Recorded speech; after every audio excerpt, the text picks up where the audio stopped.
saya diberikan amanah oleh pengurus Pejuang Subuh untuk sedikit berbagi apa yang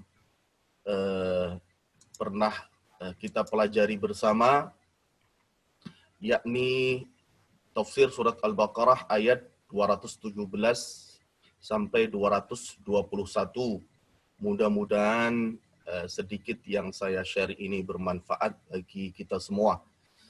Baik, sebelum jauh masuk ke tafsir, saya ingin menyampaikan beberapa hal terkait dengan outline dari surat Al-Baqarah ayat 217 sampai 221. Boleh saya sampaikan bahwa surat Al-Baqarah, surat yang kedua dalam Al-Quran, ayat 217 ini berbicara tentang hukum perang di bulan haram. Kemudian di dalamnya memuat atau membuka visi dan misi orang-orang yang memusuhi Islam di masanya. Dan bisa jadi hingga saat ini, kemudian berikutnya adalah hukum orang yang murtad. Berikutnya surat Al-Baqarah ayat 218, ini bicara tentang kriteria orang yang mendapatkan rahmat Allah Subhanahu wa taala, atau boleh saya bahasakan dengan al-wa'd atau janji Allah untuk mereka yang memenuhi kriteria dalam ayat ini. Berikutnya adalah surat Al-Baqarah ayat 219 yang mengupas tentang hukum miras dan perjudian, sekaligus di dalamnya juga ada hukum zis, ya, zakat, infak, dan sedekah, terutama zakat. Bagaimana itu? Insya Allah nanti kita bahas. Berikutnya adalah surat Al-Baqarah ayat 220 yang berbicara mengenai hukum kafalah anak yatim. Bagaimana sebenarnya konsep Al-Quran dalam hal ini atau konsep Islam terkait dengan anak yatim itu, karena ada beberapa hal yang juga ingin saya sampaikan ya terkait praktik di masyarakat yang menurut saya kurang pas. Dan yang terakhir adalah surat Al-Baqarah ayat 221 yang bicara tentang hukum menikahi non-muslim. Baik, Pak Ibu sekalian yang dirahmati Allah, langsung saja dalam menafsirkan ayat-ayat ini, saya mencoba membaca beberapa referensi. Ya. Nah, ini beberapa referensi tafsir yang bisa dijadikan rujukan dan daftar bacaan. Dari sekian banyak tafsir hasil karya para ulama tafsir, tentu tidak semua saya jadikan referensi mengingat waktu. Ada beberapa tafsir yang saya jadikan rujukan, misalnya tafsir Ibnu Jarir At-Tabari, ya, Jami'ul Bayan an Ta'wili Ayil Quran. Kemudian ada tafsirnya Ibnul Arabi, Ahkamul Quran. Demikian juga tafsir Al-Quranil Azim, ya, tafsirnya Ibnu Katsir yang lazim kita dengar dan kebetulan sudah banyak beredar terjemahannya. Kalau sebelum-sebelumnya saya nggak yakin adakah sudah diterjemah dalam bahasa Indonesia. Kemudian juga ada tafsir Muhammad Tahir bin Ashur, ya, dalam tafsirnya At-Tahrir wa Tanwir, dan yang terakhir adalah tafsir Ayatil Ahkam karya Ali As-Sabuni. Seperti saya ungkap tadi bahwa dalam menafsirkan ayat-ayat ini tentu tidak semua aspek saya kemukakan di sini, namun saya pilihkan beberapa aspek yang menurut saya penting dan relevan untuk disampaikan dalam majelis ini. Baik, kita mulai saja tafsir surat Al-Baqarah 217. Yas'alunaka 'anil syahril harami qitalin fihi qul qitalun fihi kabir wa saddun 'an sabilillahi wa kufrun bihi wal masjidil harami wa ikhraju ahlihi minhu akbaru 'indallah, dan seterusnya sampai akhir ayat. Baik ibu-ibu sekalian, sebelum saya mengemukakan beberapa aspek yang penting dalam ayat ini, saya ingin mengajak Bapak Ibu sekalian untuk sejenak membandingkan beberapa karya terjemah para pemerhati Al-Quran, para ulama kita, ulama Melayu. Ya, kita kenal bahwa terjemah Al-Quran sudah dimulai pada abad ke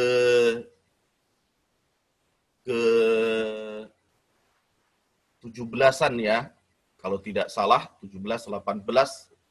Di sana ada ulama Aceh yang mencoba menterjemah Al-Quran dalam bahasa Melayu yang bernama Terjuman Al-Mustafid karya Syekh Abdul Rauf As-Singkili. Kemudian disusul dengan ulama-ulama lain yang mencoba juga berikhtiar untuk menterjemah Al-Quran ke dalam bahasa kita, bahasa Melayu. Ada banyak versi di sana, Bapak Ibu. Misalnya versi Ahmad Hasan, kemudian ada versi Umar Bakri, ya, banyak sekali versi. Dan kemudian saya mencoba menjadikan dua saja sebagai perbandingan, ya, terjemah dalam bahasa Indonesia. Yang pertama versi LPMA Kemenak yang terkini, ya, ini yang paling akhir, insya Allah saya ambil dari aplikasi keluaran LPMA. LPMA itu adalah Lembaga Pentashihan Mushaf Al-Quran, Kementerian Agama Republik Indonesia. Kita tahu bahwa ada banyak sekali versi terjemah Kemenak ini, dan tentu ini bukan berarti salah, ya, direvisi karena salah, bukan, tapi ini lebih kepada diksi atau pilihan-pilihan kata yang dipandang relevan sesuai dengan zamannya. Nah, ini versi yang saya ambil terkini. Kemudian sebagai perbandingan, Bapak Ibu sekalian, saya mengambil versi terjemahnya Pak Quraisy Shihab. Baik, langsung saja. Yas'alunaka 'anil syahri qitarin fi. Kalau kita membaca versi terjemahan Kemenak, mungkin bila mana ada yang belum tahu bahwa dalam menyajikan terjemah ini bentuknya ada yang misalnya diberi kurung seperti ini. Ini artinya adalah tafsir, ya. Artinya dalam konteks terjemah, kata-kata yang ada dalam kurung ini tidak ada. Namun ini adalah bentuk penafsiran dari tim yang ada di LPMA Kemenak.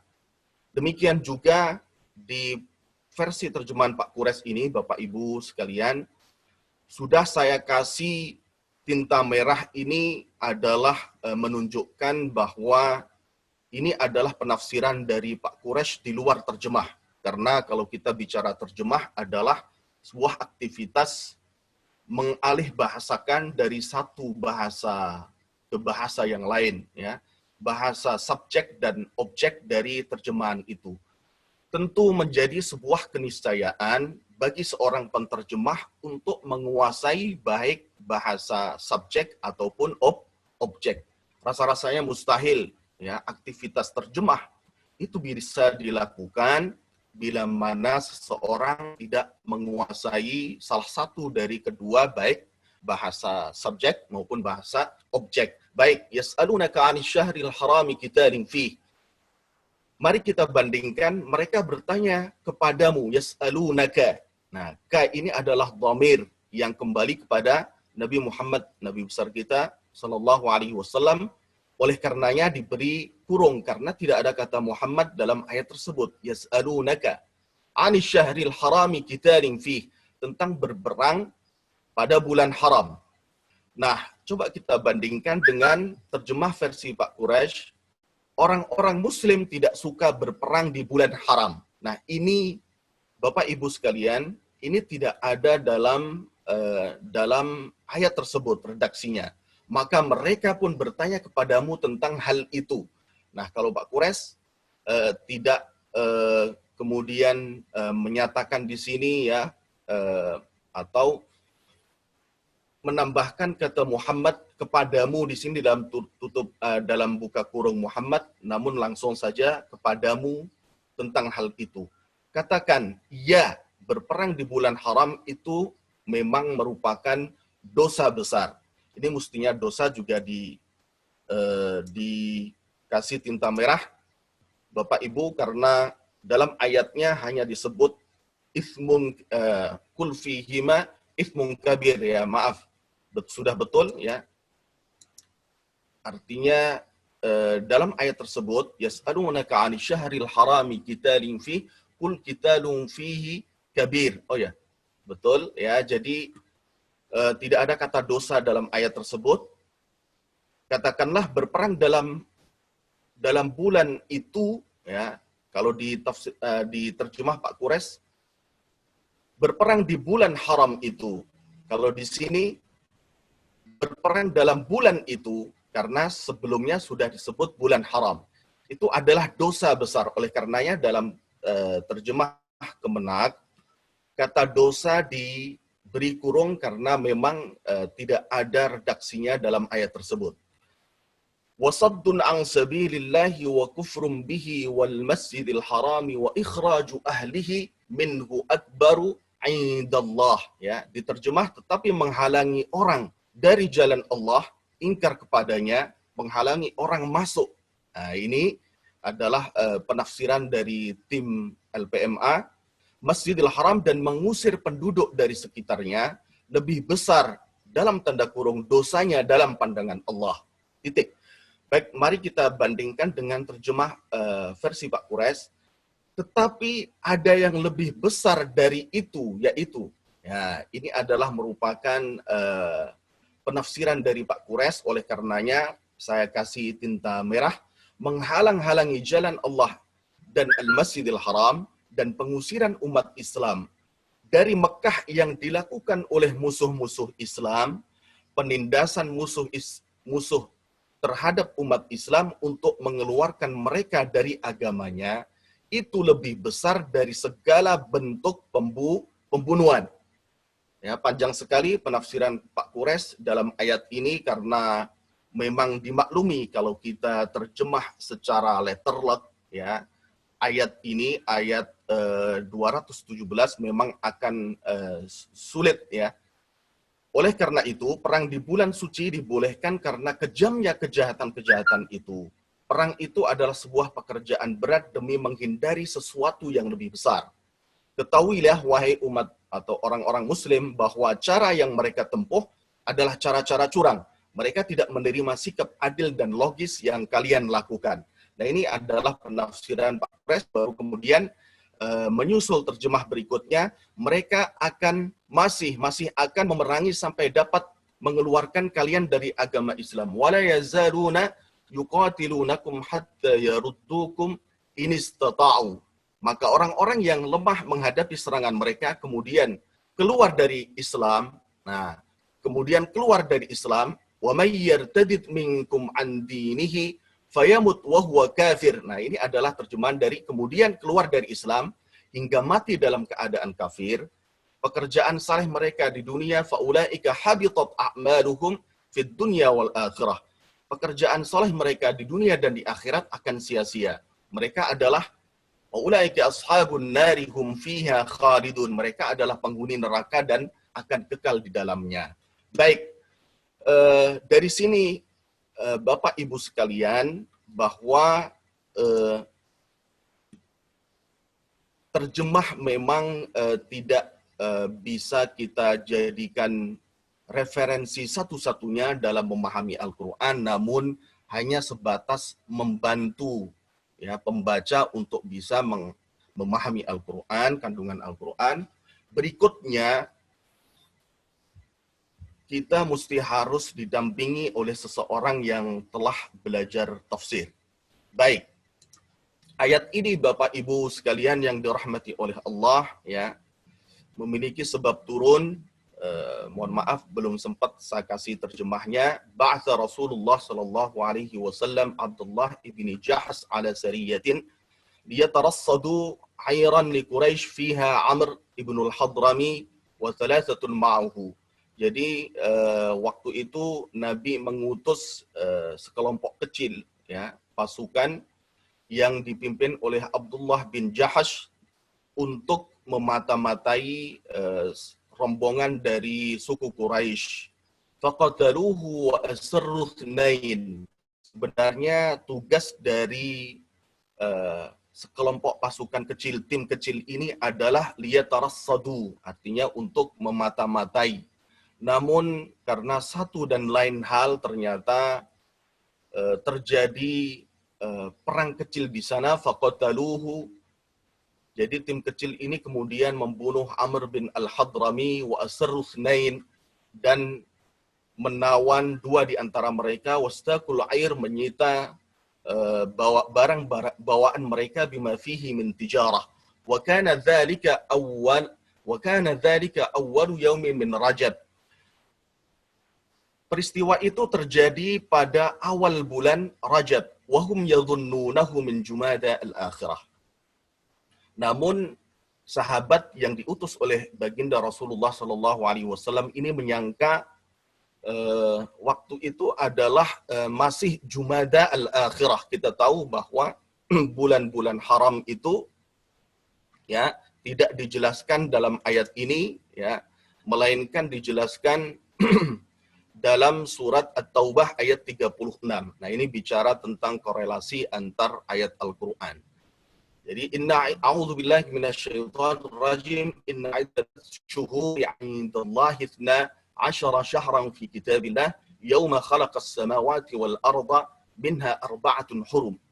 Ya. Jadi kalau kita rujuk tafsir, bulan haram itu minha arba'atun hurum, adalah 4 dari 12 bulan. Ya, kita tahu bahwa bulan haram di sini yang dimaksudkan adalah yang pertama Rajab, yang kedua Dzulqa'dah, Dzulhijjah, dan Muharram. Ini adalah 3 bulan yang berurutan. Alhamdulillah, pertemuan kita ini masih posisinya di bulan haram, yakni bulan Dzulhijjah. Nah, jadi secara tidak langsung pasukan kecil ini melanggar satu tradisi yang memang telah eksis sejak zaman jahiliyah, di mana mereka tidak melakukan peperangan, tidak mengotori bulan-bulan haram dengan pertumpahan darah. Nah, ini karena mungkin lupa atau bagaimana, ya, sehingga terjadilah pertumpahan darah ini karena disangkanya waktu itu yadhunnunahu min Jumadal akhirah, ya, menyangkanya jauh sekali, ya, yakni pada bulan Jumada al-akhirah. Faqalat Quraisy, kemudian suku Quraisy berkata, qad istahalla Muhammadun asy-syahr al-haram. Nabi Muhammad sallallahu alaihi wasallam dituduh menghalalkan menumpahkan darah pada bulan haram. Syahran ya'manu fihi al-khaif, di mana bulan haram ini menjadi sebuah kesepakatan bersama tidak akan ditumpahkan darah di sana. Baik, kita lanjutkan Bapak Ibu. Kalau kita mencoba mengurai aspek munasabah, Al-Quran menggunakan redaksi yas'alunak, kalimat pertanyaannya. Kita tahu bahwa kalau kita telusuri kata yas'alunaka dalam Al-Quran, ini banyak sekali Bapak Ibu sekalian, dan dominan ada dalam surat Al-Baqarah, yas'alunaka 'anil ahillah, mereka bertanya kepadamu wahai Muhammad mengenai hukum bulan, ya. Qul hiya mawaqitu lin-nasi wal hajj. Selalu ketika ada yas'alunaka, selalu dijawab qul, katakanlah wahai Muhammad, yas'alunaka madza yunfikun. Kemudian mereka bertanya kepadamu wahai Muhammad, apa yang harus mereka keluarkan sebagai derma. Yas'alunaka 'anil syahril harami qitalin fih, ayat yang sedang kita baca. Yas'alunaka 'anil khamri wal maisir, mereka bertanya kepadamu wahai Muhammad 'anil khamri wal maisir, mengenai hukum miras. Yas'alunaka madza yunfikun, ya, kepada siapa mereka bertanya kepadamu wahai Muhammad madza yunfikun, apa yang harus mereka keluarkan sebagai infak. Wa yas'alunaka 'anil yatama, hukum anak yatim. Wa yas'alunaka 'anil mahid, terkait dengan hukum wanita yang mengalami menstruasi. Kemudian yas'alunaka madza uhilla lahum, apa yang dihalalkan dari makanan. 'Anis sa'ati ayyana mursaha, bertanya tentang sa'ah, tentang kejadian hari kiamat, anil anfal, tentang harta rampasan perang, anil ruh, tentang ruh, anil qarnain, tentang kisah Dzulqarnain, anil jibal, tentang gunung, anis saati ayyana mursaha, kembali lagi tentang kapan terjadinya hari kiamat.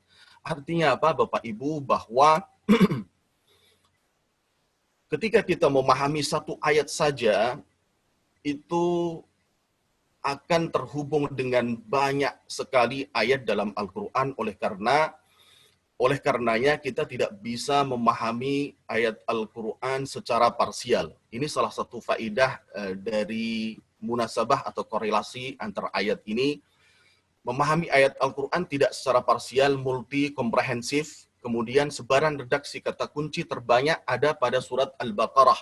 Wajar bila kemudian Nabi pernah bersabda,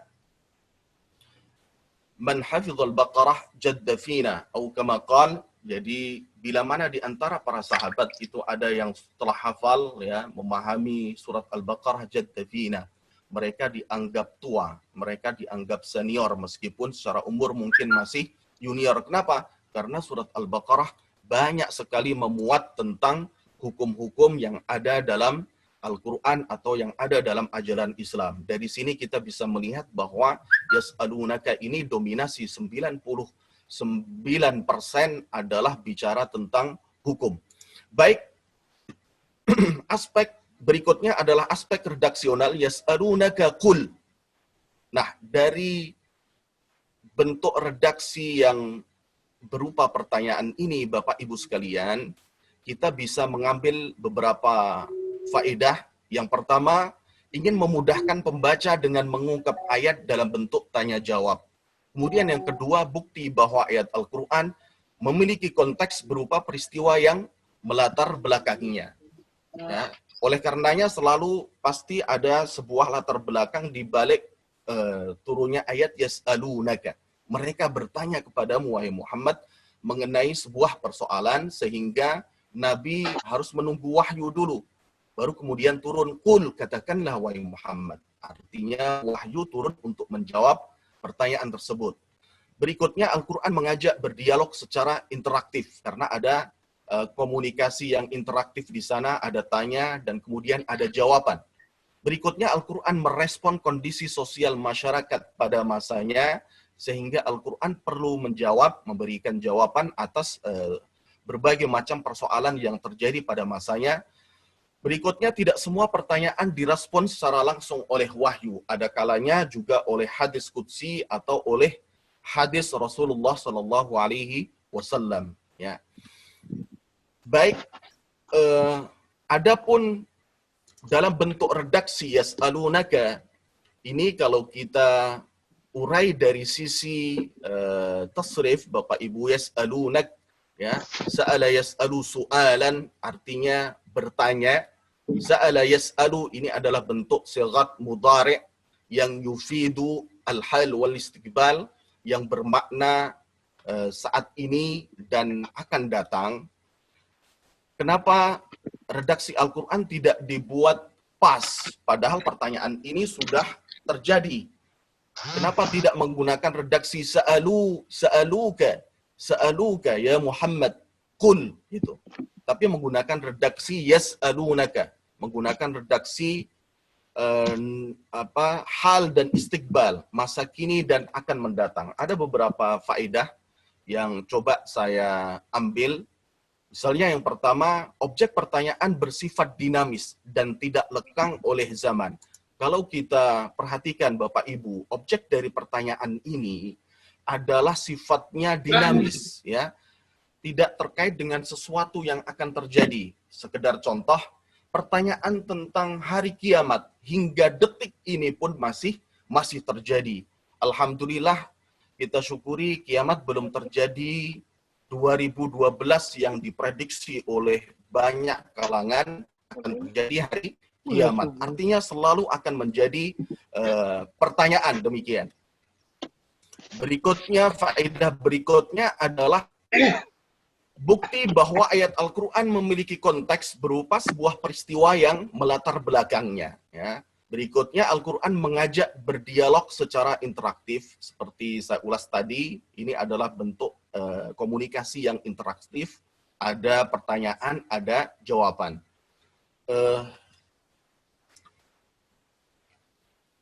Nah, baik. Berikutnya, kita tidak sedang dalam keadaan perang. Karena itu perlu kontekstualisasi dari ayat ini.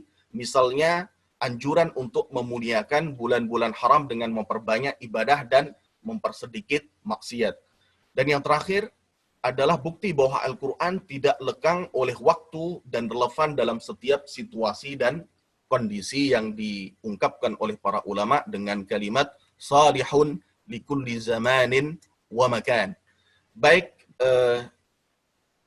itu ibu-ibu dan bapak sekalian, faedah-faedah yang bisa kita ambil dari korelasi dan redaksi yang ada dalam surat Al-Baqarah. Ini tadi sudah kita sampaikan. Nah, ada poin penting Bapak Ibu dari ayat ini yang ingin saya kemukakan, bahwa pengertian fitnah yang ada dalam surat Al-Baqarah ini ya, itu tidak bermakna seperti yang kita fahami selama ini, bahwa fitnah itu adalah menuduh seseorang dengan sesuatu yang tidak dilakukannya, ya. Misalnya si A memfitnah B melakukan penggelapan uang misalnya. Jadi pengertian fitnah itu bukan seperti yang kita fahami saat ini ya. Dalam ayat ini, wal fitnatu asyaddu minal qatl, atau wal fitnatu akbaru minal qatl, ya. Dalam ayat sebelumnya ada wal fitnatu asyaddu minal qatl. Kalau dalam ayat wal fitnatu akbar, ya, lebih besar, asyaddu lebih berat dari pembunuhan.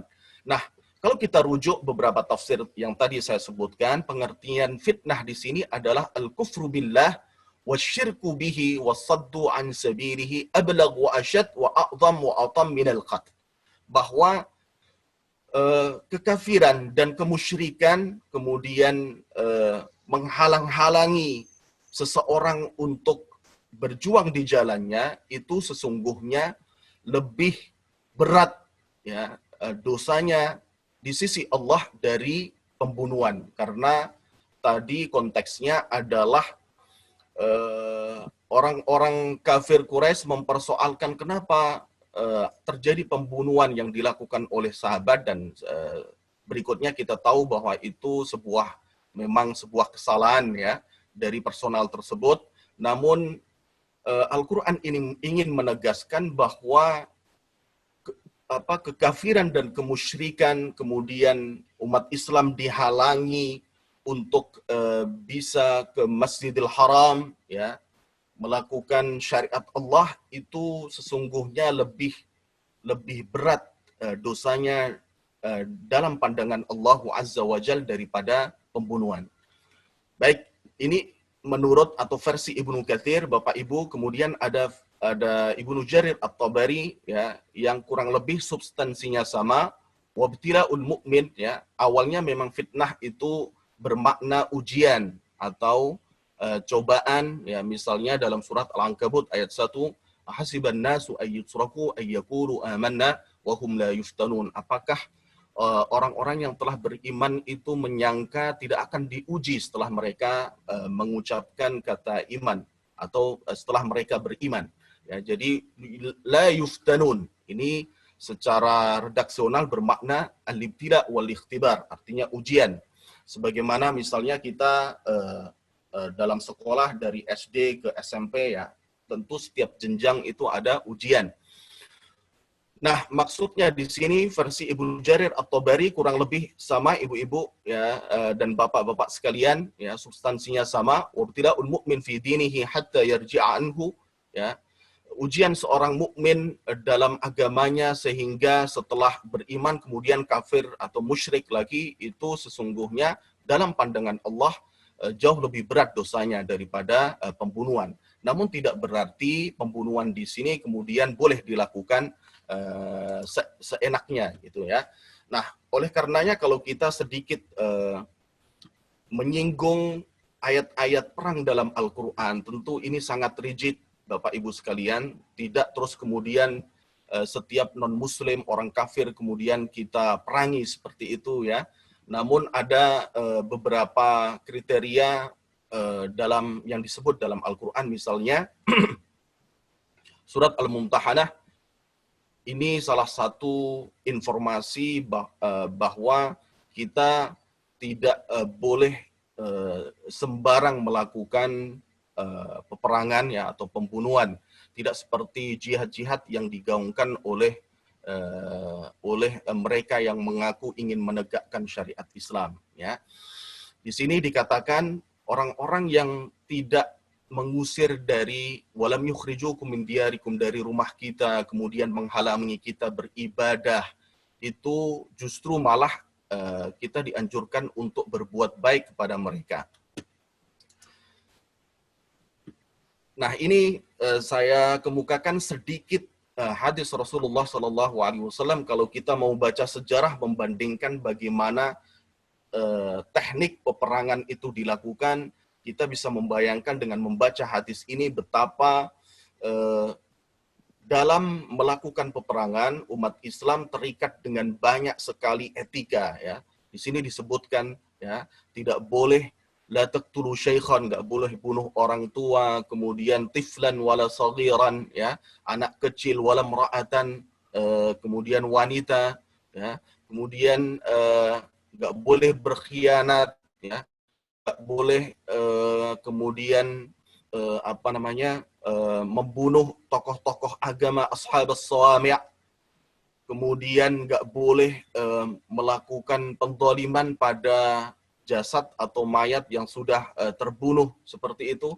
Kalau kita baca sejarah, kita bisa membandingkan betapa sangat jauh sekali berbeda antara umat Islam dengan orang-orang yang memusuhi Islam, di mana umat Islam akhirnya selalu mendapatkan simpati karena umat Islam dalam melakukan peperangan itu selalu tidak melakukan kezaliman ya, yang tidak memerangi ya tidak akan diperangi. Baik. Berikutnya, Bapak Ibu sekalian yang dirahmati oleh Allah, ayat ini juga bicara tentang hukum orang yang murtad ya. Dan wa may yartadid minkum an dinihi fayamut wa huwa kafir.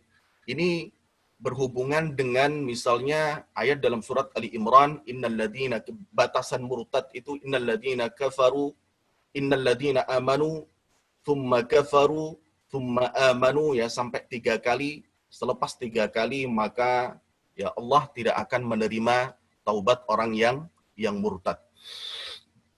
Baik, berikutnya Bapak Ibu sekalian yang dirahmati oleh Allah, surat Al-Baqarah ayat 218, innal ladzina amanu wal ladzina hajaru wa jahadu fi sabilillahi ulaika yarjuna rahmatullah wallahu ghafurur rahim. Ya, kalau terjemah versi Kemenak, sesungguhnya orang-orang yang beriman dan orang-orang yang berhijrah dan berjihad di jalan Allah, mereka itulah yang mengharapkan rahmat Allah. Allah Maha Pengampun, Maha Penyayang. Mari kita bandingkan Bapak Ibu dengan terjemah Pak Quraisy, sesungguhnya orang-orang yang beriman dengan keimanan yang mendorong mereka untuk berhijrah demi membela agama dan berjuang menjunjung tinggi kalimat Allah, akan selalu mengharapkan menanti pahala yang besar dari Allah, meskipun mereka tidak sempurna dalam mengerjakan beberapa hal. Karena Allah Maha Pengampun dosa, Maha Penyayang, yang menyayangi hambanya dengan memberi petunjuk dan pahala. Ini saya kasih tinta, ini adalah tentu terjemah tafsiriyah ya, penafsiran dari Pak Quraisy. Nah, dari sini kita bisa memilih, sebenarnya tidak ada yang salah karena ini merupakan pilihan-pilihan ya. Kita tahu bahwa Al-Qur'an hammalun dzu wujuh. Al-Quran itu dari sisi redaksinya adalah multi perspektif. Oleh karenanya sesungguhnya ketika terjadi perbedaan pilihan dalam terjemah ini tidak ada yang salah ya. Silahkan saja dipilih sesuai dengan selera dan kemampuan atau kapasitas kita masing-masing. Namun kalau saya selalu menganjurkan jamaah untuk membaca terjemahan versi Pak Quraisy karena jauh lebih bisa difahami dan dimengerti. Baik, ada Satu hal yang menarik Bapak Ibu, meskipun ayat ini tidak memuat tentang hukum, namun tentang janji Allah Subhanahu wa taala. Namun kalau kita perhatikan secara tulisan Bapak Ibu, yarjuna rahmat, ya, kata rahmat ini ditulis menggunakan ta maftuhah, ya. Bukan ta marbutah yang sebagaimana kita kenal dalam rasm imla'i, ya, tulisan bahasa Arab, ya, rahmat tulisannya begitu, namun dalam ayat ini ditulis ta maftuhah seperti ini. Nah, ini tidak hanya satu saja, namun juga ada beberapa dalam Al-Quran, misalnya surat Al-A'raf ayat 57, kemudian surat Hud ayat 73, kemudian surat Ar-Rum ayat 50.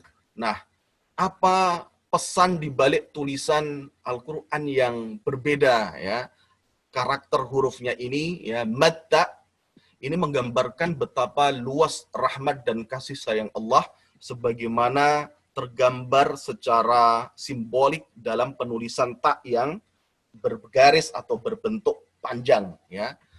Dan ini ditujukan secara khusus untuk mereka yang berhak mendapatkannya, dalam artian yang ada dalam ayat ini, innalladzina amanu, mereka yang mendapatkan rahmat Allah adalah orang-orang yang beriman, innalladzina amanu wahajaru, kemudian ikut berhijrah dari Mekah ke Madinah, berhijrah dalam makna yang sempit, dalam makna yang luas, selalu progresif dalam memperbaiki diri, wajahadu, dan selalu berusaha terus, ya, pantang mundur, ya, tidak berhenti untuk meningkatkan kualitas diri dalam konteks hubungan dengan Allah dan hubungan sesama manusia. Wahajaru fi sabilillahi, mereka inilah yang mendapatkan luasnya kasih sayang Allah secara khusus. Nah, ini tidak demikian konteksnya ketika kata rahmat itu ditulis dengan menggunakan ta marbutah, ya. Ini ada di surat Al-Baqarah ayat 157, kemudian An-Nisa ayat 96, surat Al-A'raf ayat 147. Ya, dalam bahasa rasm qabdu ta menggambarkan rahmat dan kasih sayang Allah yang bersifat umum, tidak seluas kategori yang pertama. Nah, ini ada satu hal yang menarik dalam ayat ini. Baik, dari ayat ini kita bisa mengambil pelajaran, ayat ini merupakan tabsyir, kabar gembira bagi orang-orang yang memenuhi kriteria dalam ayat tersebut. Kemudian yang kedua, ayat ini merupakan takkid atau penegasan yang bermakna al-wa'ad, janji, yang juga merupakan salah satu kandungan Al-Quran. Kita tahu Bapak Ibu bahwa di antara sekian banyak kandungan Al-Quran adalah al-wa'du wal-wa'id. Al-Quran memuat tentang janji dan ancaman. Tentu janji dan ancaman ini ada yang berlaku saat di dunia dan juga ada yang berlaku saat akhirat nanti. Untuk mereka yang disebutkan dalam ayat ini. Yang terakhir, ayat ini diakhiri dengan kata Ghafur dan Rahim. Maknanya apa Bapak Ibu? Bahwa Allah sangat memahami meskipun kita telah berikhtiar dan seterusnya, namun demikian tetaplah kita adalah manusia yang tidak luput dari salah dan lupa. Dan Allah sangat memahami keadaan itu. Sehingga ayat ini diakhiri dengan kata Ghafurun. Allah Maha Pengampun, Rahimun, dan juga Maha Penyayang. Baik, ayat berikutnya Bapak Ibu sekalian yang dirahmati oleh Allah, yas'alunaka 'anil khamri wal maisir. Qul fihima ithmun kabir wa manafi'u lin-nas, dan seterusnya sampai akhir ayat. Kalau kita bandingkan dua terjemah, ya, mereka bertanya kepadamu. Nah, di dalam kurung Muhammad tentang khamr dan judi. Katakanlah pada keduanya terdapat dosa besar dan beberapa manfaat bagi manusia. Tetapi dosanya lebih besar daripada manfaatnya, dan mereka menanyakan kepadamu tentang apa yang harus mereka infakkan. Katakanlah kelebihan dari apa yang diperlukan.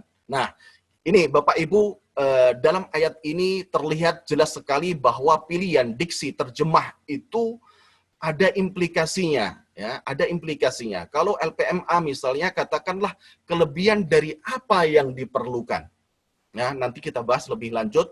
Coba kita bandingkan dengan versi terjemah Pak Quraisy, ya, yang saya kasih tinta warna biru. Jawablah kepada mereka bahwa harta yang diinfakkan di jalan Allah itu adalah yang mudah dan tidak memberatkan kalian. Nah, di sini terlihat jelas, ya, terjadi perbedaan pilihan diksi atau perbedaan penafsiran. Yang versi LPMA ditafsirkan dari apa yang diperlukan.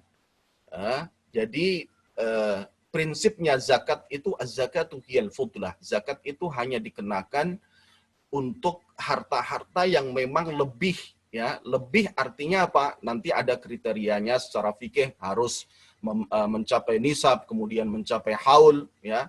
Harus tidak terpakai, ya, mengendap atau idle selama 1 tahun, ya. Nah, ini juga berbeda dengan diksi yang dipilih oleh Pak Quraisy adalah yang mudah dan tidak memberatkan. Nah, ini salah satu bukti Bapak Ibu sekalian bahwa terjemah itu tidak bisa dijadikan satu-satunya referensi, namun juga harus kita bandingkan, harus kita kaji bersama. Baik, ada beberapa hal Bapak Ibu sekalian yang dirahmati oleh Allah, ya, yang ingin saya sampaikan terkait dengan ayat ini. Yang pertama, ini ada sebab turunnya, yaitu dari doa sahabat Umar ibnul Khattab yang ingin mendapatkan status yang jelas terkait dengan hukum miras, karena kita tahu bahwa meminum khamr, minum-minuman keras itu sudah menjadi tradisi bangsa jahiliyah. Hatta Islam sudah disampaikan oleh Nabi, ya, tradisi ini juga di awal-awal masih berlangsung. Oleh karenanya Bapak Ibu, dalam syariat Islam, syariat kita, pengharaman khamr itu melalui beberapa tahapan, ya, tidak langsung diharamkan secara frontal, secara serta-merta, namun melalui tahapan-tahapan. Nah, ini tahapan-tahapannya, misalnya dalam surat An-Nahl, ya, wa min thamaratin nakhili wal a'nabi tattakhiduna minhu sakara wa rizqan hasana. Yang pertama sekali, pendekatan pengharaman itu dilakukan dengan cara memberi informasi, mengedukasi Bapak Ibu, ya, memberikan informasi, ya, di antara sesuatu yang halal, an-nakhl itu kurma, wal a'nab anggur, itu ada yang bisa kita jadikan sebagai minuman yang juga memabukkan. Jadi sifatnya tidak khitab secara taklif, ya, pembebanan hukum seperti itu, namun diberikan informasi, edukasi dulu, ya. Nah, dalam ayat yang kita bicarakan, ayat 219, ini juga bagian dari edukasi. Diajak berpikir bahwa kul fihima, katakan dalam fihima, dalam khamr dan perjudian itu mudaratnya, manfaatnya ada, namun mudaratnya lebih besar. Diajak berpikir, ya, secara logika. Baru kemudian secara bertahap dalam waktu tertentu saja diharamkan untuk meminum khamr. Di mana atau kapan? Yaitu saat salat, ya. La taqrabus salata wa antum sukara. Jangan sekali-kali kalian melakukan salat dalam keadaan mabuk, ya. Baru kemudian setelah imannya kuat, ya, diharamkan secara utuh 100%. Ya ayyuhalladzina amanu innamal khamru wal maisir wal ansab wa azlamu rijsun min amali syaitan fajtanibuh, ya. Fajtanibuh. Kita tahu bahwa selain khamr ini juga ada riba yang diharamkan secara bertahap. Itu merupakan pembahasan tersendiri. Nah, dari ayat ini kita bisa mengambil pelajaran Bapak Ibu sekalian bahwa Islam itu memahami kondisi kita sebagai umatnya dan tidak mudah merubah sebuah adat, tradisi atau kebiasaan, yakni melakukan tahapan-tahapan, sehingga para praktisi hukum Islam menyatakan bahwa syariat Islam itu at-tadrij fit tasyri', bertahap dalam menetapkan hukum. Kemudian Islam, Al-Quran itu tidak semena-mena dalam menetapkan hukum, namun sesuai dengan kemampuan subjek hukum. Dan yang terakhir, Islam, Al-Quran membawa risalah yang selaras dengan nilai kemanusiaan. Baik, Bapak Ibu, terkait dengan ayat, bunyi ayat selanjutnya, wa yas'alunaka madza yunfikuna qulil afu. Qulil afu. Nah, tadi saya singgung terjadi perbedaan diksi atau pilihan tafsir, terjemah makna yang ada pada terjemah versi LPMA dan versi Pak Quraisy. Nah, saya cenderung memilih pendapat Pak Quraisy ya. Cenderung memilih pendapat LPMA yang mengatakan bahwa al-afu di sini maknanya adalah lebih. Sehingga konteks mada yunfikun ini adalah spesifik pada zakat ya. Wa yas'alunaka madza yunfikun. Mereka bertanya kepadamu wahai Muhammad, apa yang mesti harus mereka keluarkan? Ketentuannya seperti apa? Dan zakat itu hanya dikenakan pada harta yang lebih. Nah, terminologi lebih itu didefinisikan oleh para ulama fikih ya sebagai mencapai nisab, sudah mencapai nisab, nisabnya adalah 85 gram emas, kemudian mencapai haul 1 tahun ya, untuk memastikan apakah harta tersebut kepakai atau tidak, dan yang terakhir adalah tidak dipakai atau disimpan sebagai investasi.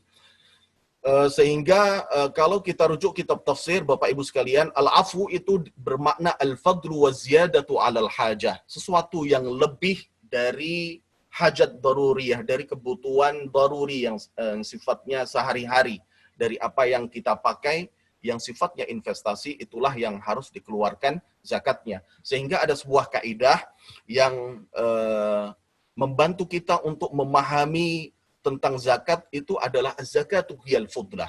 Zakat itu hanya dikenakan untuk harta-harta yang tergolong lebih ya, yang memenuhi kriteria ini. Itu Bapak Ibu yang bisa kita ambil dari ayat ini ya, kita ambil pelajaran dari ayat ini. Baik, berikutnya adalah fid dunya wal akhirah wa yas'alunaka 'anil yatama.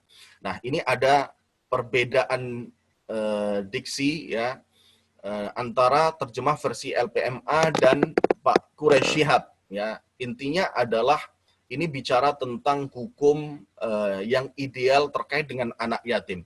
Kita tahu bahwa selama ini Bapak Ibu, anak yatim itu kalau boleh mohon maaf saya sebut dijadikan sebagai komoditas karena tidak sesuai dengan konsep ideal yang diinginkan oleh Al-Qur'an.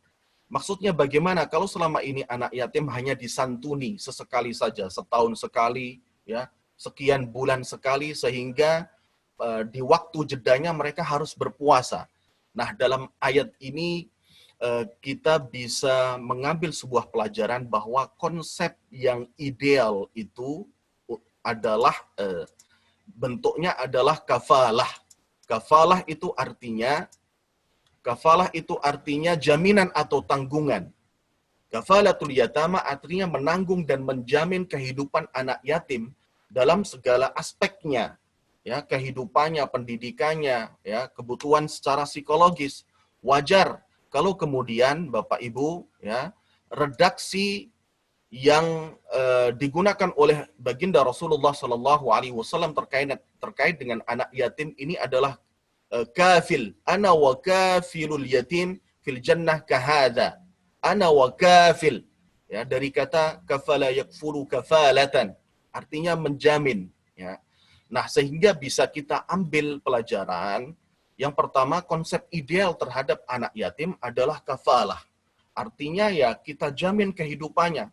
Bila perlu mereka tinggal bersama kita. Ya. Bukan infak yang bersifat temporal dan momentual. Yang kedua, kafalah adalah menggantikan peran orang tua. Mengasuh, mendampingi, mendidik, mengarahkan, mendengar keluh kesah, dan banyak aspek psikologis lainnya. Tidak semata-mata hanya kebutuhan materi saja yang dicukupi dari anak yatim tersebut.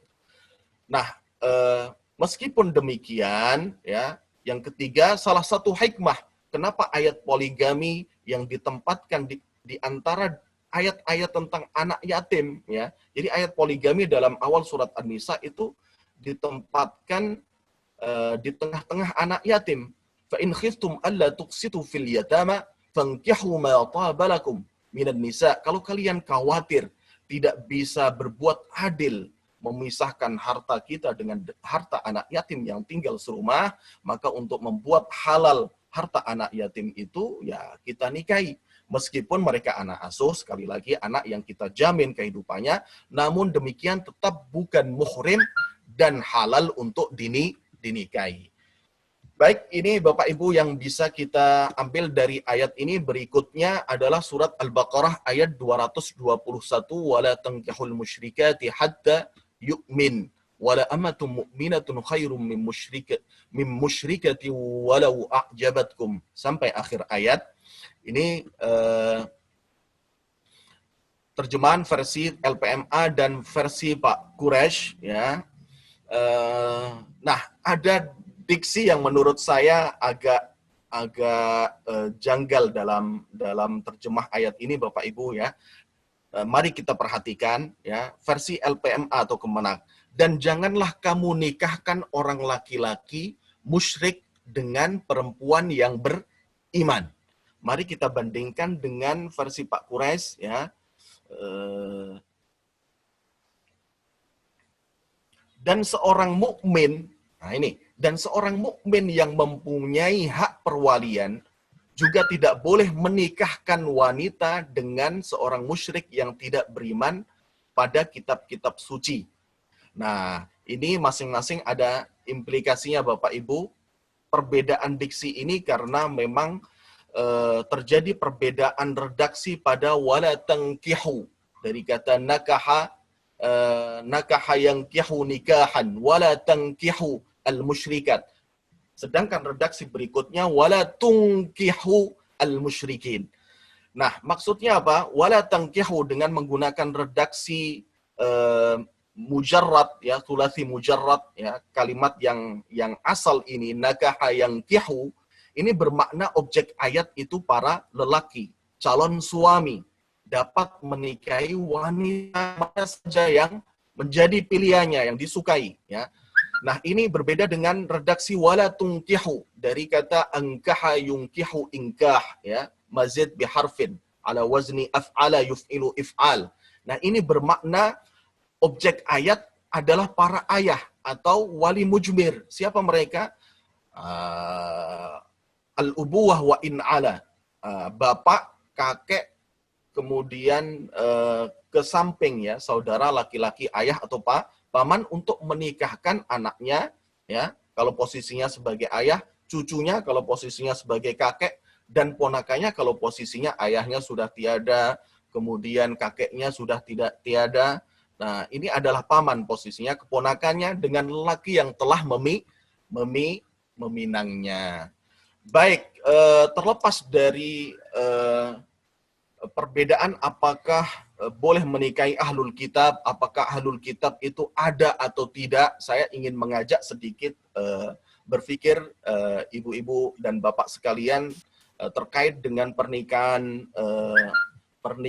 antar agama ini berdasar pengalaman di lapangan, ya. Dampak nikah beda agama itu memang luar biasa dalam kehidupan sehari-hari yang mesti juga harus menjadi pertimbangan kita. Misalnya saya gambarkan di sini dampaknya terkait dengan hubungan suami istri. Nanti akan terjadi perbedaan paradigma keluarga, ya. Tujuan, visi, dan misi. Yang satu ingin mendekat kepada Allah, yang satu berorientasi akhirat, sedangkan yang satu yang beda agama ini bervisi duniawi saja. Tentu ini akan ada dialektika yang seru, ya, dalam kehidupan sehari-hari. Kemudian perbedaan cara asuh anak, nah, antara suami dan istri yang berbeda agama. Ya, yang satu soal keimanan, apakah anaknya ini akan ikut agama suami atau agama istri. Nah, ini sering menjadi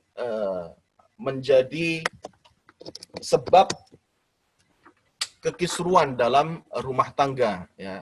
Kemudian mengenai pendidikan, yang satu ingin ke pendidikan agama misalnya, yang satu ingin ke misalnya jurusan umum dan seterusnya. Tentu ini satu hal yang nggak mudah untuk disikapi dalam kehidupan sehari-hari.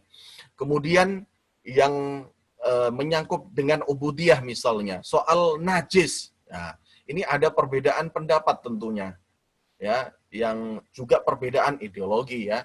Yang satu misalnya yang muslim mengetahui ada konsep najis, suatu yang keluar dari kubul dan dubur itu najis, yang satu tidak mengerti. Yang satu ingin misalnya memelihara anjing, ya. Yang satu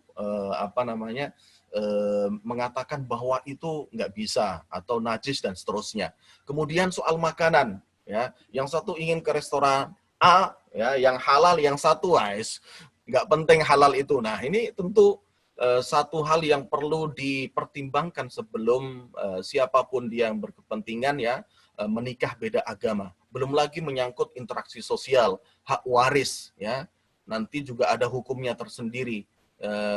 La yarithu al-kafirul muslima, ya, orang yang berbeda agama itu tidak mewarisi warisan dari orang tuanya yang beda agama. Hak asuh anak, ya, ketika naudzubillah min dzalik terjadi perceraian akan ikut siapa, nah itu juga ribet lagi. Nah, harapannya Bapak Ibu sekalian, hal-hal ini bisa kita jadikan pertimbangan sebelum kita memutuskan siapa saja yang berkepentingan ya untuk nikah beda agama. Baik Bapak Ibu sekalian yang dirahmati Allah, itu kira-kira yang bisa saya sampaikan pada kesempatan kali ini. Mudah-mudahan bisa difahami dengan baik ya. Bila ada kurang lebihnya, saya mohon maaf. Tentu tidak semua hal bisa kita ungkap di sini. Mudah-mudahan sedikit yang saya share ini bisa dipahami dan kemudian bisa bermanfaat di dunia wal akhirah. Demikian Bapak Ibu, akhirul kalam, wallahul muwaffiq. Terima kasih, saya kembalikan kepada Bapak moderator. Baik. Alhamdulillah, terima kasih Pak Ustadz atas ulasan tafsirnya, yaitu surat Al-Baqarah dari ayat 217 sampai dengan 221. Luas juga pembahasannya, dibahas dari segi bahasa dan juga perbandingan dari terjemah. Baik, untuk mempersingkat waktu, sebelum masuk ke sesi tanya jawab, izinkan kami akan memberikan beberapa pengumuman atau maklumat. Yang pertama, nanti setelah kajian ini berakhir, kita akan lanjut, yaitu kita tur online ke Malaysia. Jalan-jalan, kita akan di sana nanti bertemu dengan saudara-saudara muslim kita, yang insya Allah nanti akan dipandu Pak Ai dan juga Pak Teddy. Info selanjutnya adalah info kajian untuk pekan depan, yaitu pada hari Jumat tanggal 14 Agustus, seperti biasa, yaitu kajian gerakan membaca Al-Quran secara tartil bersama Ustadz Dr. Andes Uci Armisi. Dan pada hari Sabtunya tanggal 15 Agustus, kajian akhlak dengan subjudul Jihad Ilmu dan Jihad Fisik bersama Ustadz Ahmad Saurat LCMA. Dan pada hari Ahadnya tanggal 16 Agustus, yaitu kajian tafsir meneruskan tadabbur surat Al-Baqarah, yaitu surat ayat 222 sampai 225 bersama Dr. Rusli Hasbi LCMA. Pengumuman selanjutnya yaitu alhamdulillah Pejuang Subuh Masjid Raya Pondok Indah telah melakukan beberapa bakti sosial. Bakti sosial pada tahap keempat telah dilaksanakan pada hari Rabu tanggal 8 Juni. Dan pada hari Jumat tanggal 31 Juli, kami juga telah menyalurkan sembako untuk saudara kita yang ada di Kabupaten Lembata, Nusa Tenggara Timur, melalui guru kita Ustadz Taum Uli. Dan Juang Subuh Masjid Raya Pondok Indah juga telah melakukan penyebaran kurang lebih 1.200 masker dakwah ke berbagai daerah. Bagi Bapak dan Ibu yang ingin berpartisipasi, baik donasi sembako maupun donasi dakwah bisa menghubungi Bendahara Pejuang Subuh Bapak Irwan Primaditya di nomor 0811 828 246 atau transfer langsung ke rekening Pejuang Subuh Masjid Raya Pondok Indah Bank Syariah Mandiri dengan nomor rekening 7119 5433 57 atas nama Irwan Primaditya. Kepada para donatur yang telah berpartisipasi dalam baksos ini, kami ucapkan terima kasih. Jazakumullah khairan katsira. Insya Allah program ini akan kami laksanakan sampai pandemi COVID-19 berakhir. Oleh karenanya, dengan segala kerendahan hati, kami masih menunggu partisipasi Bapak dan Ibu dalam kegiatan baksos ini. Kami juga membuka kesempatan kepada para jamaah untuk beramal jariah secara rutin bulanan, menjadi donatur tetap untuk mendukung kegiatan dakwah Pejuang Subuh. Selanjutnya, pengumuman selanjutnya, yaitu telah dibuka kajian bedah Iqra spesial classical training by online Zoom bersama Ustadz Kiai Haji Dr. Andes Uci Armisi yang insya Allah diselenggarakan 4 kali. Pertama pada hari Ahad tanggal 23 bulan Agustus, hari Senin tanggal 24 bulan Agustus, pada hari Ahad tanggal 6 bulan September, hari Senin tanggal 7 bulan September, yang mana waktunya setiap jam 19.30 sampai dengan 21.30. Untuk pendaftaran, silahkan melalui admin Pejuang Subuh Masjid Raya Pondok Indah di nomor 0811 17 30 114. Mengingat kelasnya terbatas, mohon segera melakukan pendaftaran syarat dan ketentuan usul. Jika ada hal-hal terkait yang kurang jelas, silakan bisa menghubungi koordinator acara, yaitu Bapak Haji Edi Cahyono di nomor 08 551 43 6778. Baik, tadi pengumumannya. Kita langsung masuk ke sesi tanya jawab. Saya akan membacakan beberapa dari chat. Pertanyaan yang akan saya bacakan adalah pertanyaan yang berkaitan dengan tafsir kita pada hari ini, yaitu 200 ayat surat Al-Baqarah ayat 217 hingga 221.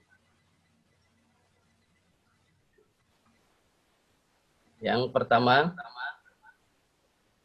dari Bos Tahir. Assalamualaikum Ustadz. Waalaikumsalam warahmatullahi wabarakatuh. Kalau rum yang sering terdapat dalam minuman atau makanan, apakah termasuk homer? Ya, silakan Ustaz. Oh, langsung Pak. Apa sekaligus 3 Ustaz? Oh ya, silakan monggo. Selanjutnya dari Pak Edi Sulaksono. Pak Ustadz, pertanyaan saya, apakah menikahi wanita non-muslim berarti berbuat zina? Di ayat mana hal tersebut dijelaskan? Yang ketiga dari Ibu Nadia. Tanya Pak Ustadz, perbedaan menurut Ustadz tentang ada tidaknya ahli kitab saat ini. Pak Ustadz lebih condong kemana dengan dasar-dasarnya? Boleh ya Pak, terima kasih. Silakan Pak Ustadz pertanyaan tersebut. Baik, terima kasih. Menjawab pertanyaan yang pertama, rum yang ada dalam makanan itu apakah termasuk khamr atau tidak? Ya, mungkin yang bisa menjawab secara tepat, ya, apakah rum ini masuk khamr atau tidak adalah praktisi makanan. Nanti ada Prof. Beta itu yang akan bergabung, ya. boleh ditanyakan kepada beliau ya. Jujur saya sendiri belum pernah tahu room itu bentuknya seperti apa, prosesnya bagaimana bisa mendapatkan room itu, namun setidaknya memang dari informasi yang pernah saya baca bahwa room itu adalah salah satu jenis anggur ya, kurang lebih seperti itu yang kemudian dipakai untuk penyedap untuk membuat makanan gitu, entah makanan atau kue begitu ya kira-kira. Nah, kalau soal makanan, kalau saya lebih memilih pendapat yang rigid karena makanan itu kita konsumsi ya, masuk perut ya. Jadi saya memilih untuk tidak mengkonsumsi makanan yang terdapat campuran materi-materi yang disepakati haram ya.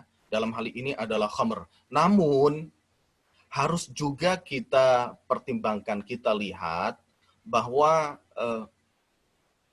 apakah posisi materi ini yang dalam tanda kutip diduga haram ini memang benar-benar eksis atau ada seterusnya, dalam artian ada misalnya nih saya contohkan ketika unsur alkohol itu ada dalam minyak wangi misalnya. Memang terjadi percampuran ya, saat memproses atau membuat parfum itu. Namun alkohol ini ketika misalnya keluar dari tempatnya, dia mengalami proses kimia ya, memuai ya, alkoholnya akan hilang ya oleh apa namanya ya udara gitu ya, bersinggungan dengan oksigen, dan mungkin ahli kimia yang bisa menjelaskan ini. Namun dari yang saya baca, alkoholnya akan hilang dan kemudian yang nempel dalam badan kita adalah biangnya gitu, biang dari minyak wangi tersebut gitu. Oleh karenanya, karena ini tidak masuk makanan, saya memilih pendapat oke saja menggunakan minyak wangi yang ada campuran alkoholnya. Itu dalam kaidah fikih disebutkan kaidah istihalah ya. Istihalah sama saja dengan misalnya, mohon maaf ya, ikan lele itu kan ya makanannya kita tahu, tapi kemudian melalui kaidah istihalah, percampuran proses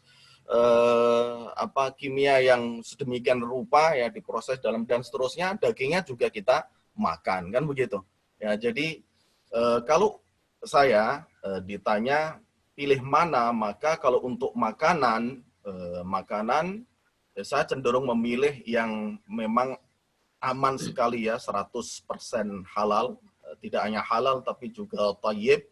Namun kalau untuk sesuatu yang tidak masuk tubuh ya istihalah bisa kita pakai lah. Itu yang pertama mungkin Pak ya.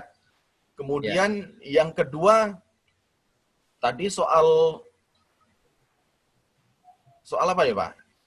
Apakah menikahi wanita non-muslim berarti berbuat zina? Di ayat mana hal tersebut dijelaskan? Ini ada dua pertanyaan berarti Pak Ustaz. Ya, sama ahli kitab, apakah eksis ada saat ini atau tidak gitu Pak ya? Ya. Ya baik. Ini persoalan yang sudah selesai dibahas oleh para ulama sebenarnya. Coba saya kemukakan sebuah tafsir misalnya. Ya, ini saya ambil dari tafsir Ahkamul Quran karya Ibnul Arabi ya, yang bermazhab Maliki kalau tidak salah ya. Di sini ikhtalafan nasu fiha ala thalathati aqwal. Ya, tadi ini jawaban dari ahlul kitab ya, la yajuzul aqdu binikahin ala musyrikatin kanat kitabiyatan au ghaira kitabiyatin. Nah, dari pernyataan ini kita bisa simpulkan tidak boleh hukumnya ya nikah dengan orang musyrik baik dia ahlu kitab atau bukan. Ya, jadi ini mutlak sifatnya, haram hukumnya menikahi musyrik baik dia ahli kitab atau bukan. Nah, dari sini kita bisa tarik hukum bahwa kalau ditanya menikahi non-muslim itu zina atau bukan, ya karena ada larangan, ya maka hukumnya zina karena tidak sah akad nikahnya secara syariat. Qalahu Umar fi ihda rawayataihi wa huwa ikhtiyaru Malik wa Syafi'i idza kanat amatan, ya. Ini adalah pendapat Malik dan Imam Syafi'i idza kanat amatan. Amatan ini budak, ya. Atsani anna al-murad bihi wad'u man la kitaba lahu minal majus wal arab qalahu Qutadah. Nah, ini ada sebuah pendapat bahwa yang dimaksud dilarang di sana adalah mereka orang Majusi dan orang Arab yang mungkin nggak punya agama, animisme, dinamisme, gitu. Nah, pendapat berikutnya adalah, nah ini kalau ditanya mana dalilnya, ya ayat ini, wala tankihul musyrikati hatta yu'min wala tunkihul musyrikina hatta yu'minu. Itu. Nah, baik. Ini mungkin jawabannya, Pak. Ini dalil-dalilnya. Apakah perlu saya bacakan satu persatu? Yang jelas dari ayat ini tentu sangat lugas Bapak Ibu bahwa menikahi non-muslim itu tentu tidak boleh dalam syariat, dan kemudian implikasi dari ketidakbolehan ini maka ya hukumnya ya zina. Baik. Nah, apakah ahlu kitab itu masih ada saat ini atau tidak? Saya lebih cenderung memilih pendapat yang tidak ada, karena sejauh yang saya ketahui namanya non-muslim itu saya belum pernah mendapati, ya, belum pernah mendapati non-muslim bertauhid, ya, mengakui Allah adalah Tuhan yang esa dan Muhammad adalah utusan Allah, itu belum pernah saya temui, gitu ya. Jadi saya lebih memilih pendapat bahwa ahlu kitab itu sudah tidak ada lagi. Ada yang berpendapat bahwa non-muslim kalangan Nasrani yang rujukannya kitab Injil Barnabas karena memang substansinya itu tidak jauh dari substansi Al-Quran, itu boleh dinikahi. Wallahu a'lam bishawab. Karena sejauh ini saya juga belum pernah bersinggungan, bertemu dengan mereka, mendengar jelas pernyataan mereka bahwa mereka mengimani Allah dan juga Al-Quran Nabi kita Muhammad sallallahu alaihi wasallam. Semoga bisa menjawab. Baik, Pak Ustadz. Ya. Terima kasih atas jawabannya. Selanjutnya kita coba pertanyaan langsung. Tadi di chat Pak Irwan minta izin untuk bertanya. Silakan Pak Irwan.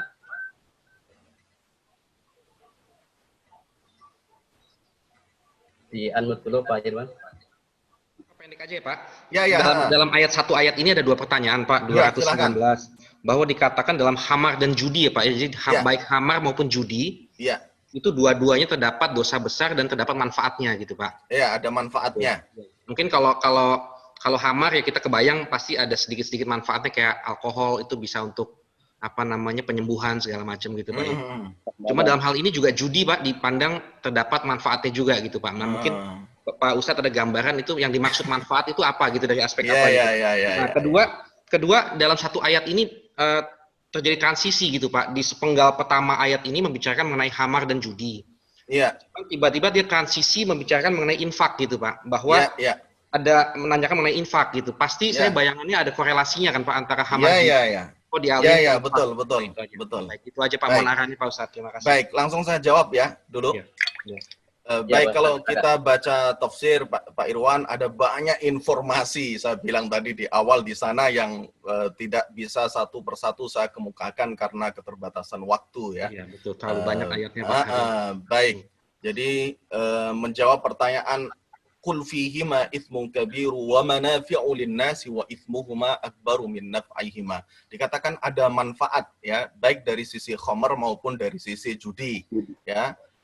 Kalau sekali lagi kalau kita rujuk tafsir ada informasi di sana. Misalnya manfaat dari sisi khamar karena itu memang diakui sebagai sebuah komoditas ya. Jadi diperjualbelikan. Kalau manfaatnya misalnya saat ini secara medis ya itu sebagai misalnya anti kuman kan begitu Pak. Ya. Khamar itu kan bisa ada alkoholnya yang memang digunakan oleh dunia medis untuk sterilisasi kan begitu. Itu kan juga manfaat. Nah, persoalannya adalah ada penyimpangan dalam penggunaan kan begitu.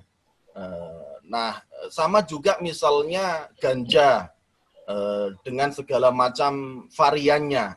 Itu kan juga ada manfaatnya di dunia medis, Pak. Iya Pak ya, Ya, gitu. betul. Yang salah adalah penyimpangan penggunaan, Ya. gitu. Dan memang mudaratnya sangat besar, gitu. Ini dari sisi miras, gitu ya. Kemudian juga ada misalnya Pak cuka itu kan juga dari proses yang sama sebenarnya, ya. Jadi tahapannya misalnya kalau saya contohkan di daerah Tuban itu ada toa, gitu ya.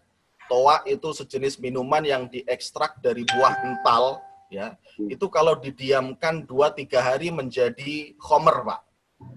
Memabukkan. Tapi kemudian kalau didiamkan dan kemudian melalui sebuah proses kimia jadi cuka, kan begitu, Pak. Ada manfaatnya nggak? Kan begitu. Nah, ini dari sisi khomer. Lalu dari sisi judi, nah, manfaatnya apa? Ya, kita bisa tanya Malaysia, Pak, karena di Genting sana ada. Oh. Di Genting sana ada pusat perjudian. Nah, enggak, ini guyon aja. Jadi, apa manfaat judi itu dalam hal teknis, Pak? Kadang-kadang kita membutuhkan teknik yang digunakan dalam perjudian ini untuk membuat sebuah keputusan yang adil. Contoh qur'ah undian, Pak. Ya, undian itu kan teknis judi sebenarnya. Nah, boleh atau tidaknya itu kan tergantung ilatnya. Al-hukmu yaduru ma'a illatihi wujudan wa adaman. Ilatnya karena dipakai taruhan. Tapi kalau misalnya dijadikan sebuah teknis untuk menentukan siapa yang berhak atas sebuah hadiah gitu ya, kira-kira boleh nggak? Ya boleh saja, Pak. Asal memang dengan syarat, kalau di fikih diatur, dengan syarat peserta yang diundi itu tidak dirugikan apapun. Tidak memberikan sebuah penyertaan ya, iuran dan sejenisnya ya. Asal memang pure murni undian, ya boleh-boleh saja. Ya nggak usah jauh-jauh lah. Ibadah haji kan diundi juga, Pak, secara sistem. Gitu. Misalnya ketika ada tambahan kuota, ayo gimana coba? Siapa yang harus didulukan? Memang ada yang sepuh-sepuh didulukan, ya, yang belum pernah didulukan. Tapi ada satu sisi di mana kita mesti harus ngambil keputusan yang bisa menenteramkan semua pihak. Meskipun ya ghayatun nasir ridwan nasir ghayatun la tudrak, ya nggak bisa prinsipnya kita menenangkan, memuaskan semua pihak, namun setidaknya undian itu bisa diterima gitu ya Pak ya. Kira-kira begitu Pak ya, jawaban saya. Mudah-mudahan bisa menjawab. Paham Ustaz. Nah, korelasi antar kedua ayat ini Pak. Setelah tanya khamar maisir kemudian yas'alunaka madza yunfikun. Nah, ini munasabahnya Bapak Nasrul ya. Karena di situ ada tadi ya komoditas ya, keduanya gitu ya. Keduanya sehingga dipandang bahwa persoalan derma ini penting untuk dikemukakan, untuk dikenalkan begitu ya. Dari harta-harta yang sudah didapat tadi ya. Didapat dari perdagangan khomer tadi ya.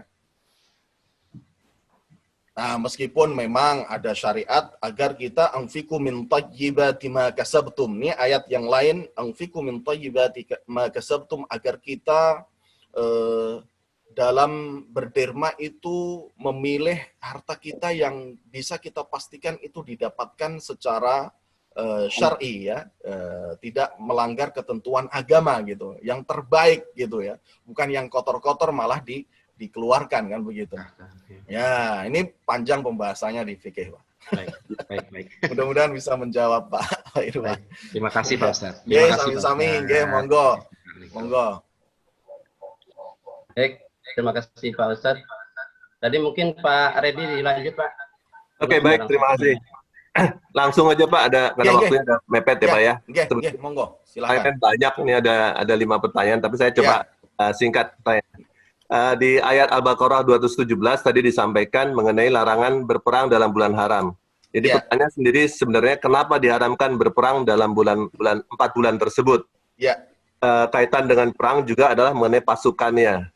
Jadi pasukan ini kan mengikuti perintah dari jenderal, dari atasan ya.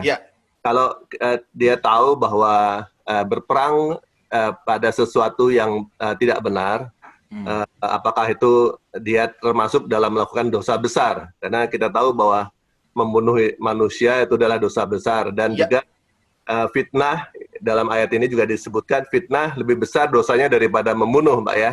Jadi saya bayangkan misalnya pada saat kejadian di pasukan Amerika waktu menyerang Irak, itu Amerika menyerang Irak kan alasannya karena fitnah juga, bahwa di sana terjadi ada disimpan senjata pemusnah massal. Jadi pasukan-pasukannya itu selain membunuh juga dia korban dari fitnah gitu ya. Jadi rasanya dosanya lebih besar-besar lagi. Nah, bagaimana dengan pasukannya ini?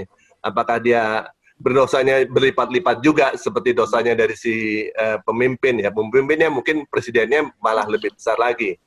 Itu pertanyaan, 2 pertanyaan pertama. Yang pertanyaan berikutnya yang saya ingin tanyakan adalah dulu aja Mas Reddy. Oke. Maaf. Tambah satu Pak.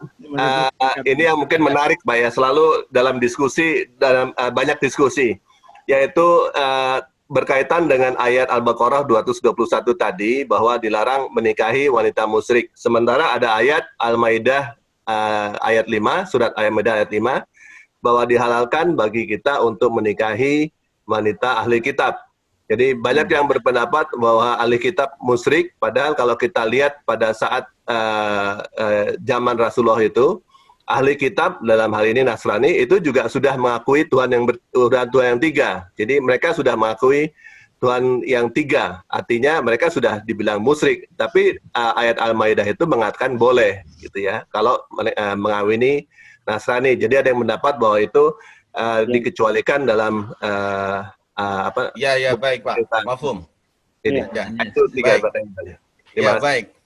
Baik, langsung saya jawab Pak ya. Yang pertama, kenapa dilarang menumpahkan darah dalam bulan-bulan haram? Kita tahu bahwa zaman dulu Pak tidak seperti sekarang, di mana perjalanan haji itu bisa ditempuh dalam waktu 9 jam ya, kita ke Saudi ya.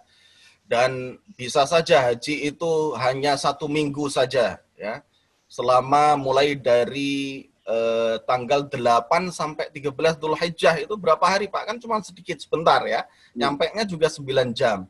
Jadi jangan kita bayangkan dulu seperti ya saat ini ya, tentu tidak fair ya. Dulu untuk bisa sampai ke Masjidil Haram ya, ke Saudi sana, ya Allah, perjalanan bisa bulanan Pak. Itu bulanan. Nah, kenapa dilarang menumpahkan darah ini? Ada kaitannya kalau diceritakan dalam tafsir-tafsir tadi yang saya rujuk tadi, misalnya di Tahrir Tanwir ya, Ibnu Asyur dikisahkan, atau tafsir At-Tabari. Ini dalam upaya untuk mengamankan perjalanan haji, Pak. Gitu. Karena semua umat ya itu ya sedang menuju ke sana bagi yang mampu kan begitu. Jadi ini merupakan sebuah konsensus kesepakatan bersama muslim non muslim untuk tidak mengotori bulan-bulan haram ya, terutama 3 bulan yang berurutan, thalathah mutataliyat, mulai Syawal, Dzulqa'dah, Dzulhijjah, sehingga siapapun yang berada dalam area itu ya bisa merasa aman. Kira-kira seperti itu Pak keterangan dalam kitab tafsir. Saya tidak, insya Allah saya tidak menambahi dan mengurangi. Ya. Kemudian pertanyaan yang kedua terkait dengan pasukan tadi Pak.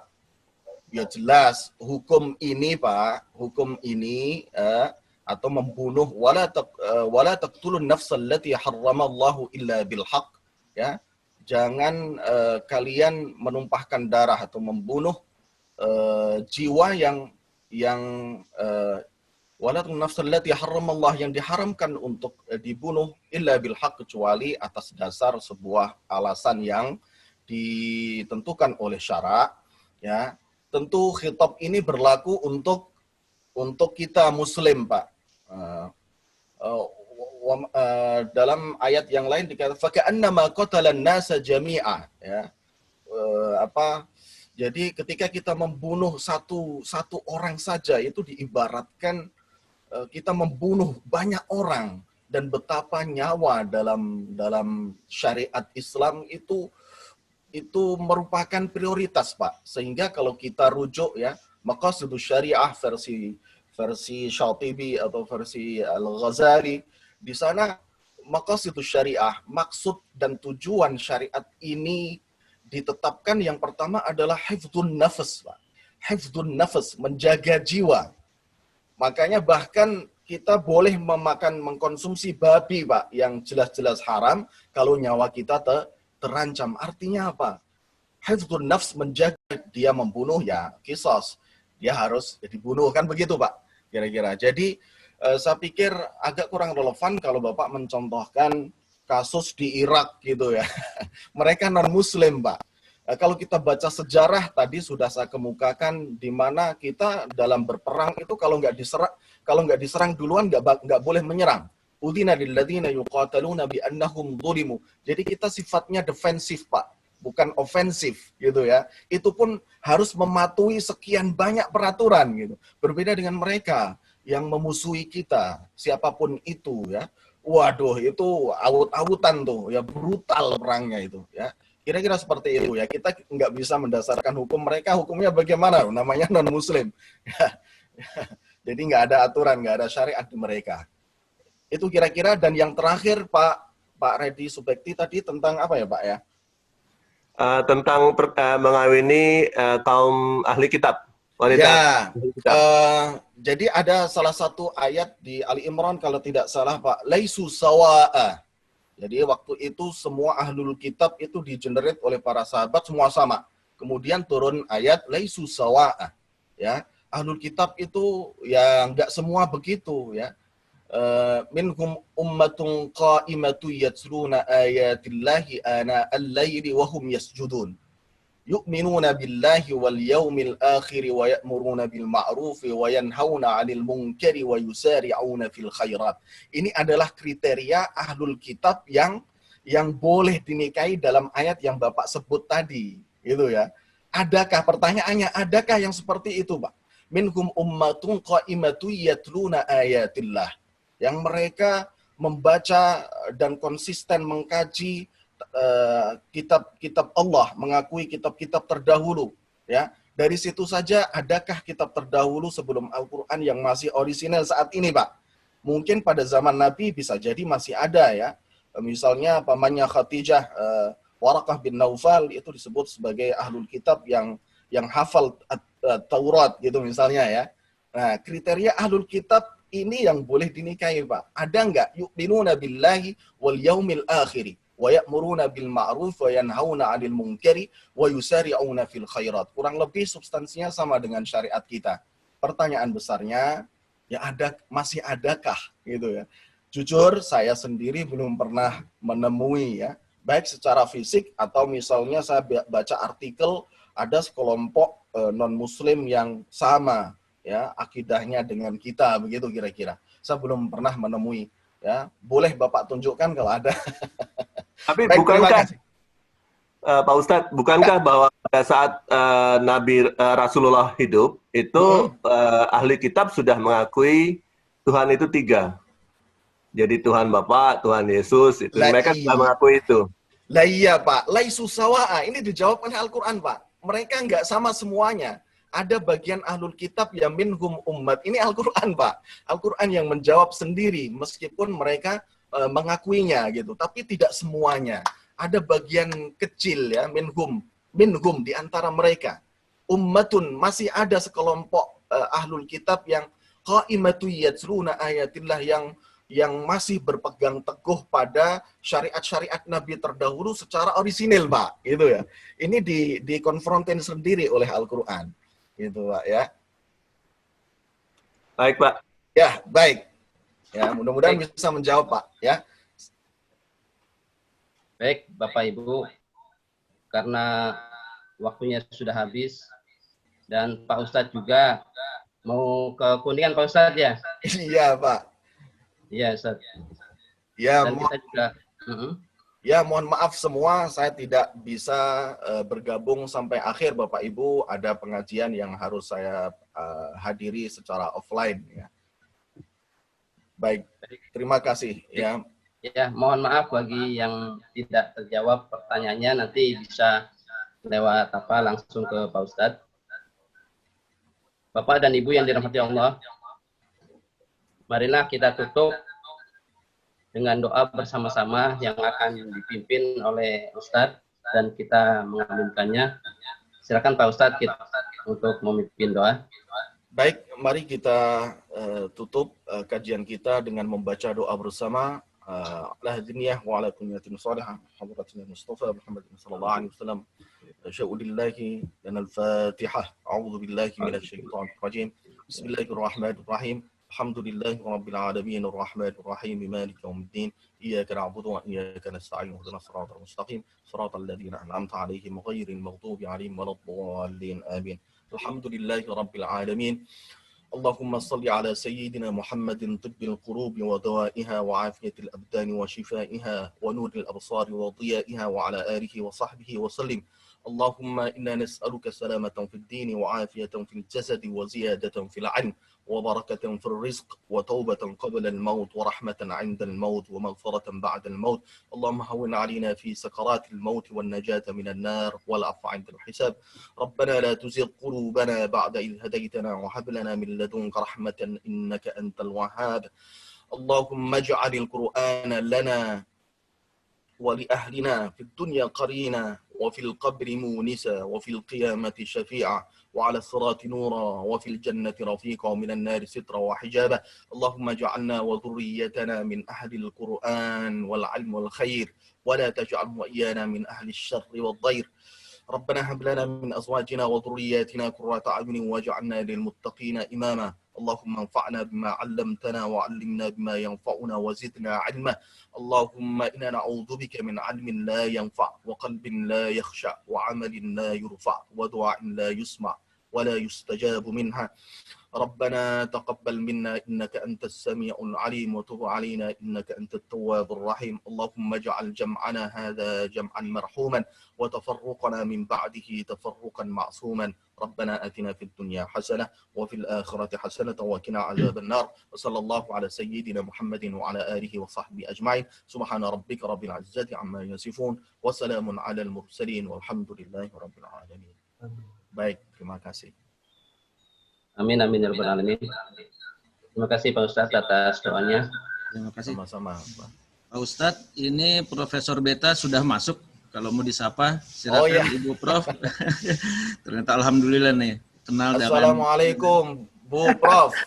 Masya Allah. Masya Allah. Masya Allah.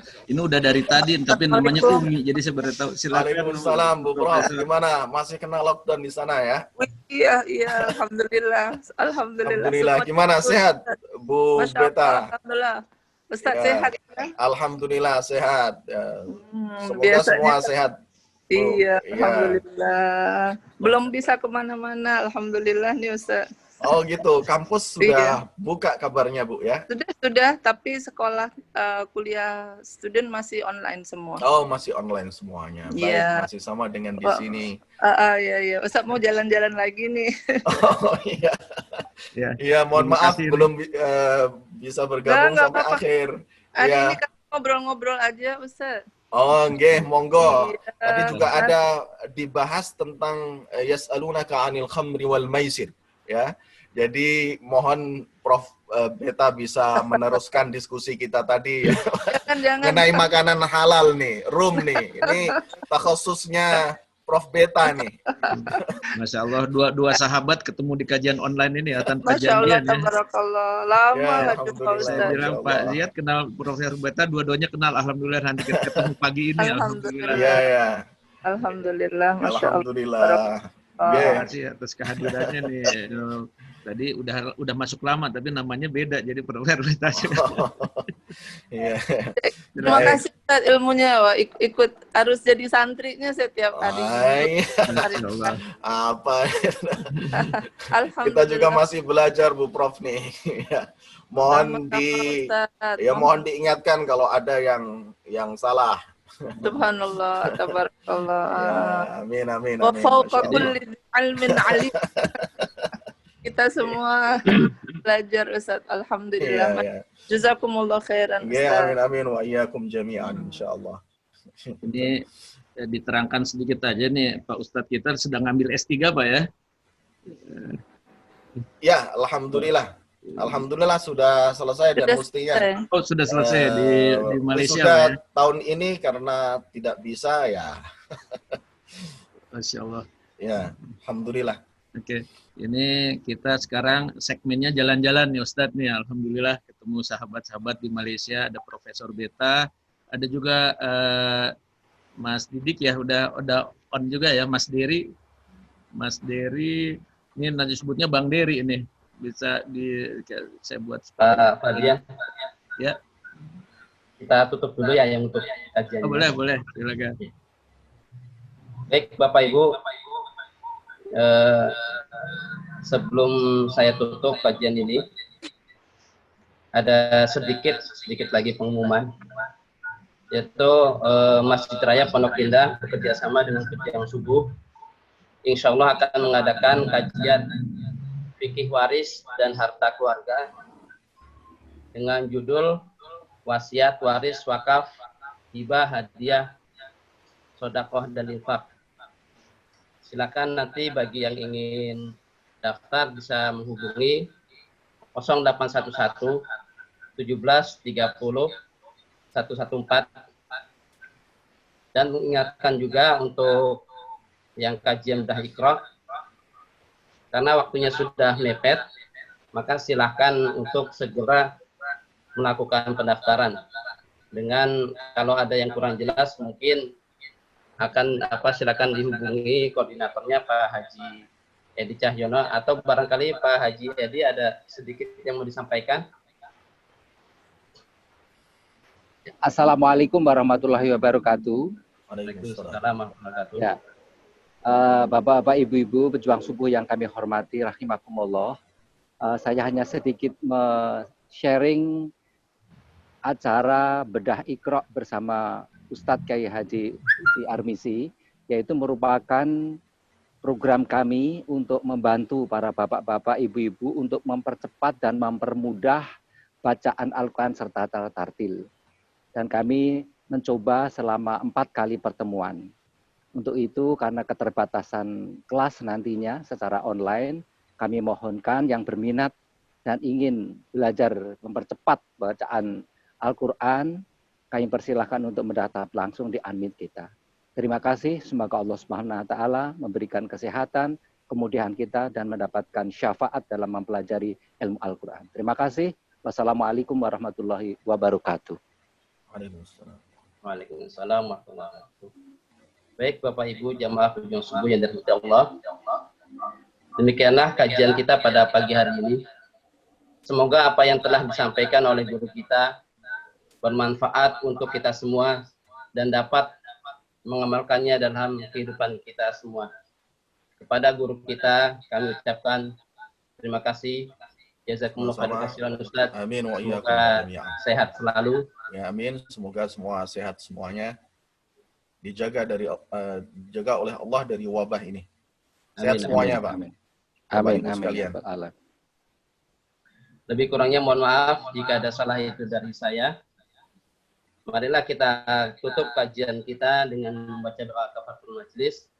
Subhanaka Allahumma wa bihamdika asyhadu asyhadu an la ilaha illa anta astaghfiruka wa atubu ilaik.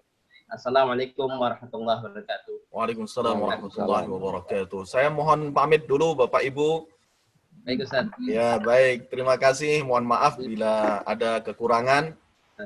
Assalamualaikum warahmatullahi wabarakatuh. Waalaikumsalam warahmatullahi wabarakatuh. Mari Bu Silakan, Beta, Ustaz, ya. teman-teman sekalian, monggo. Bapak Ibu. Ya Ustaz. Fi amanillah Ustaz. Oke. Amin.